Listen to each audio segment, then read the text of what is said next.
everybody, it's a Loyal Gamer. Welcoming everyone back to Let's Play Panzer Dragoon Saga. I have to start getting used to saying it. In the last episode, we basically ran you through a very basic and rushed tutorial of sorts, and I hope I could give a better one later on. But basically, what these fans do is basically they are repelling you from a secret area.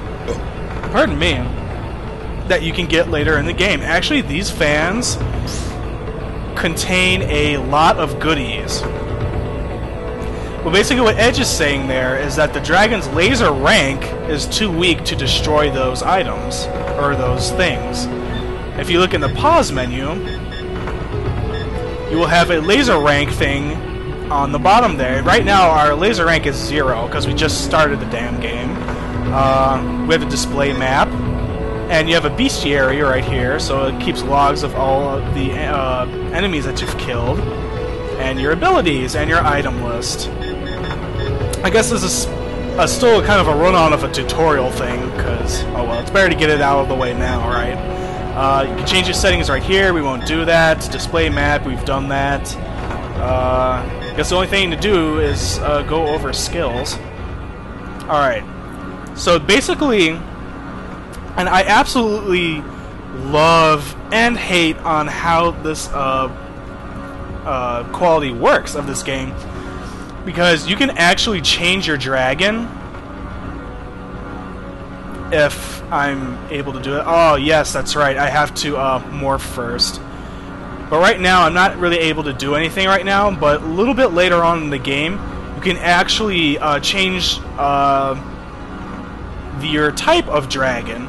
And you don't worry, the actual dragon will stay the same for the most part, but physically it will change, and so will your different powers that you have. So there's actually like a spirit type instead of like a normal type. You get like a spirit type, an attack type, a defense type, and an agility. And obviously, the more, if you're in pure agility form, your agility will pretty much be maxed out, while your attack, defense, and spiritual levels will pretty much decrease in return for the increased agility. You get what I'm saying? So if I were to select a defensive form for the dragon, the defense would spike up, like, all the way. Or maybe not all the way, but by a significant amount, while the attack power, spiritual power, and agility power basically decrease in different amounts. This can break the game if you actually know what you're doing with dragon types, and yes, you can change them in battle, actually, so this can actually be your saving grace in some battles. And there are some battles in this game that are pretty fucking ridiculous. So, I normally use a spiritual type more than not, because usually your best bet is to basically hack down half of these bosses with berserks. So... And what spiritual type does is that it regains your BP, so that's always good. And you have your items. You have items that can be sold, cannot sold. Your berserk list, which we don't have, and we don't have any attachments for our gun that we can modify. So, and that's basically it, really. Like, all right, we're supposed to go on over there, but.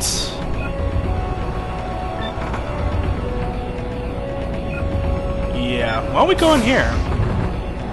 Oh no, that was a cart. Ah. Oh. Okay. Wait, it looks like we pretty much did access everything. I'm pretty sure we did. But I don't want to get into like another like meaningless random. Oh, maybe I do want to get in another random battle. I don't know. I kind of don't want to be like level 1 anymore. So. Did we already come from here? I got so distracted. Oh, we did not! Elixir Midis. It's good that we're getting these, because we actually have a boss battle pretty soon.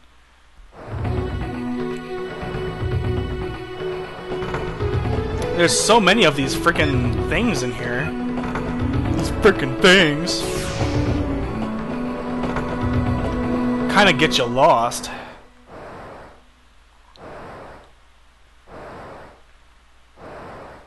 Alright.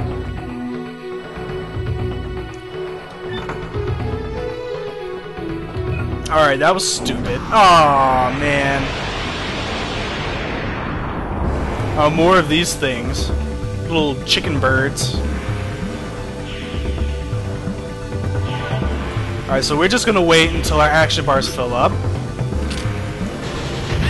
And we're just gonna kill them off like this.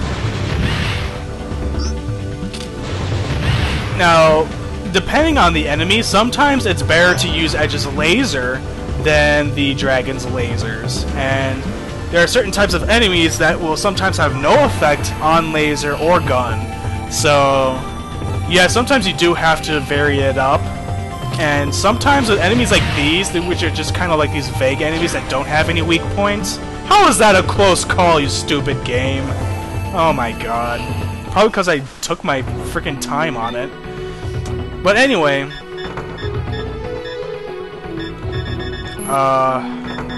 Yeah, sometimes it's just better to just hack away at Edge's gun. With Edge's gun, because sometimes, in certain instances, it can be more powerful than the dragon's lasers, because the dragon's lasers are really better for attacking multiple enemies at once, but sometimes it's just what you don't want to do.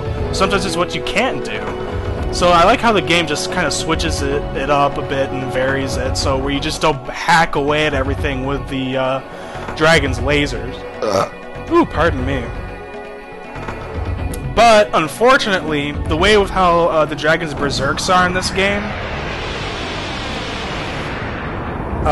you do eventually hack away at the majority of the enemies you find with the berserks, with the dragon's berserks. So it is kind of dumb in that regard.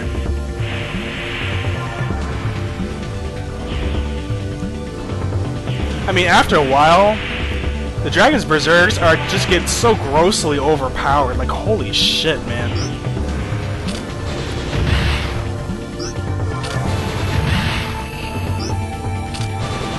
And usually my method of fighting in this game is usually just get in a safe spot and just sort of stay there and let your bars build up. Because this way, if you let your bars build up and then move around, nobody can fuck with you. What? You survived? Die! Actually, they probably do have a weak point. Sometimes what this game does is they pit you against enemies where their weak points are in the danger zone, so you have to literally put yourself in the red area on the radar in order to hit those weak spots. Now, obviously, a weak spot on the enemy will pretty much give them double damage. If not double damage, then greatly increased damage. But anyway, you definitely do want to attack any sort of weak spot an enemy may have, especially if it's a boss. Alright, Agent Device, we're just going to go ahead and save our record. Yeah, why not? Interesting thing about the Sega Saturn is that it has internal RAM as well as an external memory card you can pop in. Even though at that time the max memory cards that a Sega Saturn could have was about 4 megabytes. The PlayStation 1 actually had 8 megabyte memory cards when it first got released, so yeah, I mean, it kind of proves the technical superiority of the PlayStation 1 over the Sega Saturn, especially when, you know, Sega decided to put a second processor in the Saturn just to compete against the PlayStation when they found out how powerful it was, but they didn't have 3D in mind as much as Sony did. So, kind of weird. Okay. It's so noisy in here. I don't know. Let's attack it. Pretty much the only solution to all of your problems in this game is just attacking the shit out of random stuff. Literally. It's so easy. Just, I don't know. What does that do? BAM! Watch it blow up. Oh, okay. That's literally how plot progression sort of goes. Whenever it's not a cutscene, that is. Alright.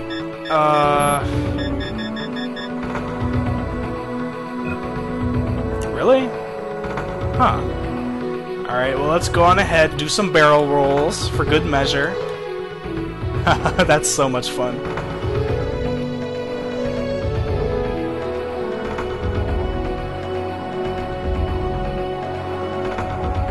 Alright, looks like the fan slowed down. It stopped! There's no wind pushing me back! Oh, Edge. Pretty much everything you're going to do is a mistake if you just keep blasting things up mindlessly. Alright, let's enter here. I mean, we have a gigantic dragon. I mean, what the hell could possibly go wrong?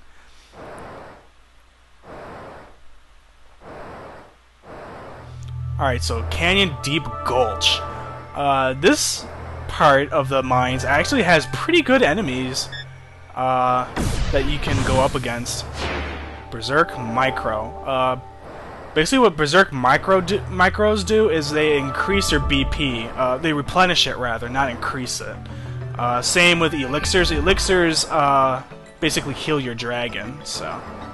Sometimes you gotta lower your dragon in order to see more of what's going on.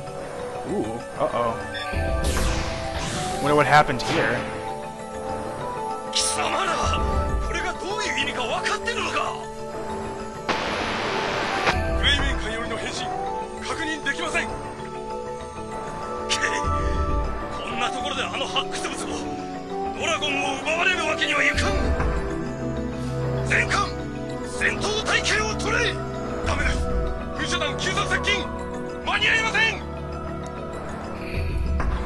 Oh dear, so apparently... Oh! Ah!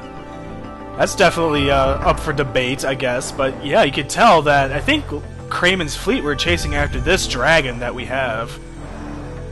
Understandably so, because, well, this dragon is really freaking overpowered. Just give him time, trust me.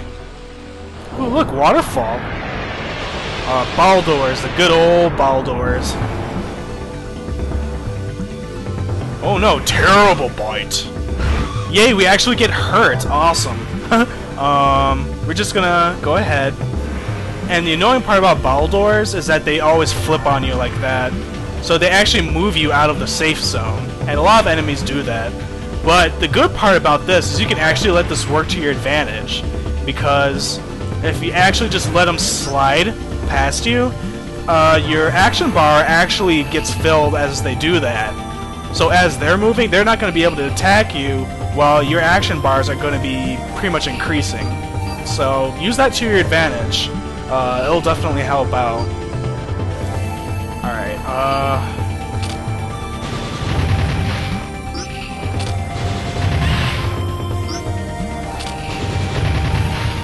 Alright, we're just gonna have to wait until that goes.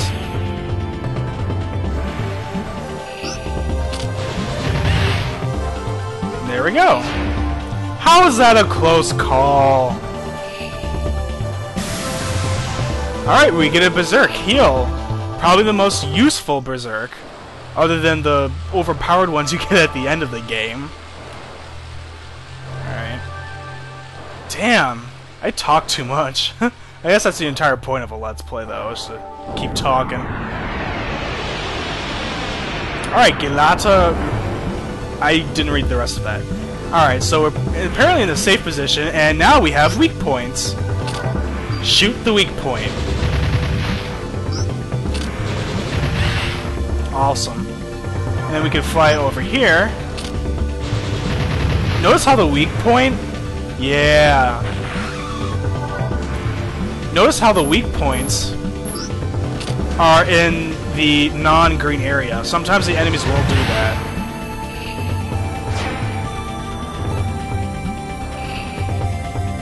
And whenever the game gives you good fight, close call, basically the game is rating your performance per battle. And the higher, or the better you do, the more experience and dying that you can get. Which I think is a very good system. It definitely gives you the challenge of being on top of your game to get the max amount of money and experience points you can get. I don't know if there's like an overall rating or rank that you get in this game, depending on how many good ranks or good battles that you get. However, I do think that... Damn it, what was I gonna say? Damn my bad memory. Oh yeah, basically with each and every single battle, whenever you do get a good amount, it basically rates you on how fast you clear the battle, as well as how well you perform attack-wise, how much you get damaged. It takes all that into consideration, and it basically gives you a rank per battle. So that's basically all I wanted to say about that. Actually, there was a reason why I had it on pause. It's because I wanted to heal myself. There we go. Oh, right now, don't waste any Berserk points on these random battles. For good reason, because there's a boss ahead. As with any other RPG, you know, there's always a boss close by. Oh, pardon me. What the hell did I just say? Like, for real. Okay, well, now we have a mini-boss.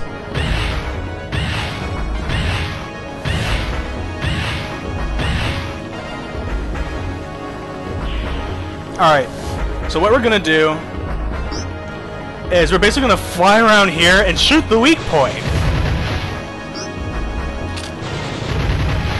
Yeah.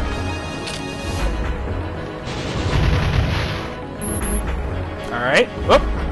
And we're just gonna flip around here as fast as we possibly can. And we're just gonna flip around here as fast as we possibly can. Yeah. Sometimes she'll play games like this with you, but just keep moving, just keep moving. Alright. Hey, if we're lucky, we probably will kill this thing before it even attacks us.